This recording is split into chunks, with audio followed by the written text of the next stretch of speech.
Вы даже не подозреваете, что вы делаете каждый день со своей поджелудочной железой. Алкоголь, сахар, стрессы, хаотичное питание – все это разрушает важнейший орган, который отвечает за ваше пищеварение. Если вы не остановитесь, вас могут ждать панкреатит, диабет, серьезные проблемы с желудочно-кишечным трактом. Меня зовут Колокольникова Ольга Адильевна, я гастроэнтеролог, заведующая отделением гастроэнтерологии. И сегодня мы разберем 7 привычек, которые разрушают вашу поджелудочную железу, и дам советы, как ее спасти. Некоторые из этих ошибок совершают даже те, кто считает себя здоровым. Какие из этих привычек есть у вас?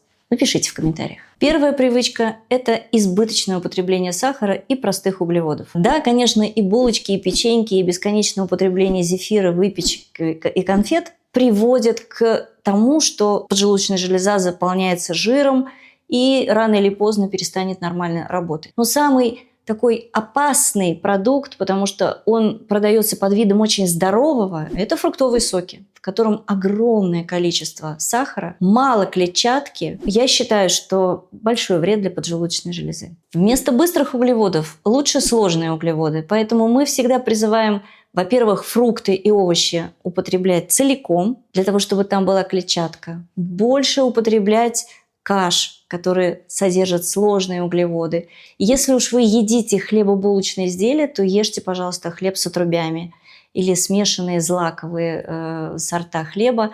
Они будут полезны для вашего кишечника и для поджелудочной железы в том числе. Вторая вредная привычка – избыточное употребление газированных напитков. Если пересчитать эквивалент количества сахара в этих напитках, то это будет порядка 10 чайных ложек на маленькую бутылочку. Поджелудочная железа сразу получает огромный углеводный удар, что не полезно для поджелудочной железы, ну и не полезно для наших прекрасных боков. Поэтому я призываю подумать и о поджелудочной железе, и о состоянии вашей кожи, и о состоянии вашего ума, потому что избыток сахара – это вредно не только для поджелудочной железы, но и для когнитивных способностей. Чтобы не впадать в крайности, конечно, я не запрещаю вам употреблять газировку навсегда. Ну, иногда можно, пожалуйста. Иногда, если вам очень-очень хочется порадовать себя сладкими газированными напитками, сделайте это. Просто пусть это будет не системно. Ну, не чаще раз в неделю уж точно. Если вы постепенно хотите переходить от газированных напитков, не теряя качество жизни, ну, попробуйте компоты. Постарайтесь делать компоты без сахара только за счет тех углеводов, которые содержатся в сухофруктах или во фруктах. Что еще полезно? Добавляйте в морсы, в напитки специи. Добавление специй придаст этим напиткам остроты. Добавьте немножечко лимона. Ароматы всегда облагораживают все напитки. Чем больше ингредиентов в вашем напитке, тем вам он кажется вкуснее, потому что задействуются все рецепторы языка. Ведь, по сути дела, нам нужно воздействовать на рецепторную систему языка, и тогда нам этот продукт будет казаться вкусным. То есть для того, чтобы рецепторы очнулись от избытка сахара, нужно постепенно начинать чувствовать вкус продукта в альтернативных каких-то продуктах. Попробуйте помидор без соли и без сахара. И попробуйте приучить свои вкусовые сосочки к этому вкусу. Поверьте, вы будете здоровее. Третья привычка, разрушающая поджелудочную железу, это алкоголь. Пожалуйста, не отключайтесь. Я знаю, что вы все это 10 тысяч раз слышали. Но, может быть, вам что-то покажется полезным. Ну, например, а существует ли какой-то дозозависимый эффект от токсического действия алкоголя? Не существует. Любая доза алкоголя вредна для поджелудочной железы. Не существует полезной дозы. Не существует какой-то кратности периодической. Конечно, мы не умрем, если мы выпьем там 3-5 раз в неделю бокал хорошего вина. Но мы должны понимать, что это одна из самых частых причин панкреатита. Это одна из самых частых вообще причин повреждения алкоголя. Четвертый фактор – это избыток жирной и жареной еды. Это не значит, что вы от жареной котлетки вкусной прям тут же схлопочете панкреатит. Но если в вашем рационе постоянно продукты имеют жареную готовку, и если в вашем рационе много жирной еды, это дополнительный риск повреждения поджелудочной железы. Чем можно заменить жирную и жареную пищу, чтобы это было все-таки вкусно, но менее повреждающие для поджелудочной железы? Запеченные продукты. Пожалуйста, вы можете также вкусно приготовить в духовке, либо в печке с корочкой. Пожалуйста, эту корочку запеченную можно, я прям представляю себе, с сыром фета, с кедровыми орехами. Это может быть очень вкусно, для этого не обязательно жарить. Еще вредно для поджелудочной железы пища, приготовленная на открытом огне. Она, пожалуй, самая канцерогенная. Самый сезон гастроэнтерологов – это, конечно, май. Мы прямо готовимся принять вас в распростертые объятия, потому что пища, приготовленная на открытом огне,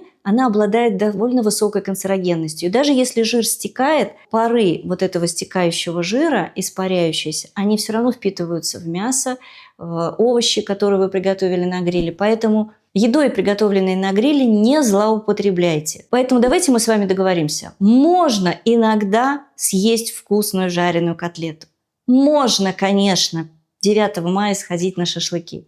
Но не превращайте это в бесконечную традицию. Чем больше, тем быстрее к панкреатиту. 5-й фактор – это неконтролируемый прием лекарств. Мы стали чаще сталкиваться с ситуациями, когда довольно молодые женщины, которые не употребляют алкоголь, которые ради фигуры не едят жирное и жареное, которые забыли уже про газированные напитки, но тем не менее каждый день у них болит голова. И каждый день болит голова, надо выпить таблеточку. И вот эта незаметная таблеточка каждый день, она приводит к язвам желудка, к довольно тяжелому повреждению поджелудочной железы и, может быть, и не приведет к острому, тяжелому, деструктивному панкреатиту, но приведет к хроническому повреждению ткани поджелудочной железы, рано или поздно заканчивающимся осложнениями.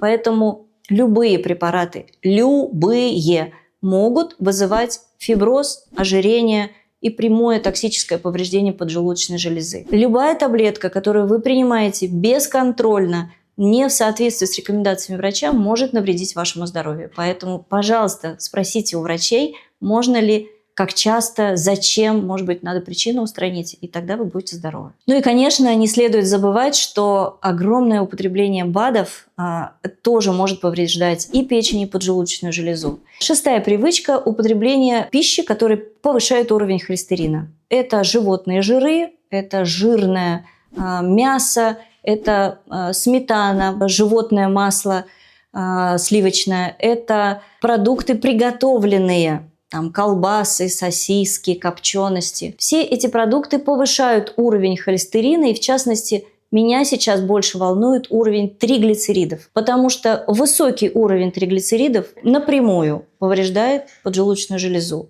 И мы сталкиваемся с триглицеридными панкреатитами. Они бывают порой очень тяжелыми. Не каждый человек получит гипертриглицеридный панкреатит, съев просто кусок жареного бекона. Обычно к этому все-таки существует наследственная предрасположенность. Но мы часто живем, не зная о том, что у нас есть какая-то генетическая поломка. Поэтому я предостерегаю вас от продуктов, которые заведомо повышают сразу после еды уровень холестерина и триглицеридов, особенно если вы едите эти продукты регулярно.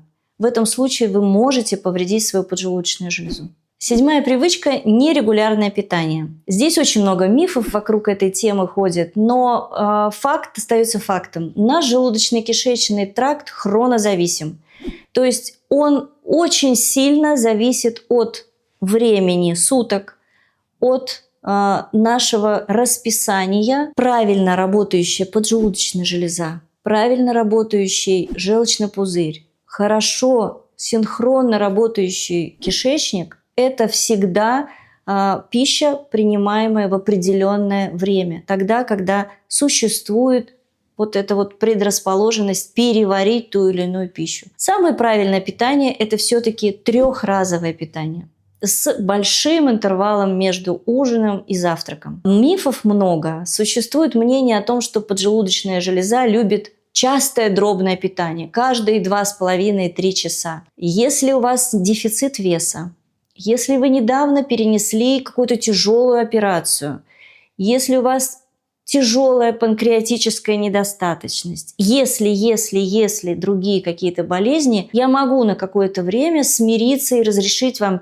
принимать пищу каждые 2,5-3 часа. Например, отрезали желудок. Но здоровые люди должны принимать пищу 3 раза в день. Максимум 4, если вы хотите похудеть. Если вы снижаете колораж, Если вы хотите снизить вес, вы можете принимать пищу 4 раза в день, уменьшая объем и калорийность вашей еды. Тогда вы не успеете проголодаться, тогда вы съедите чуть меньше и таким образом будете регулировать количество калорий, которые вы употребляете. Во всех случаях остальных поджелудочная железа должна жить по расписанию. Пожалуйста, соблюдайте свой индивидуальный график и принимайте пищу 3 раза в день.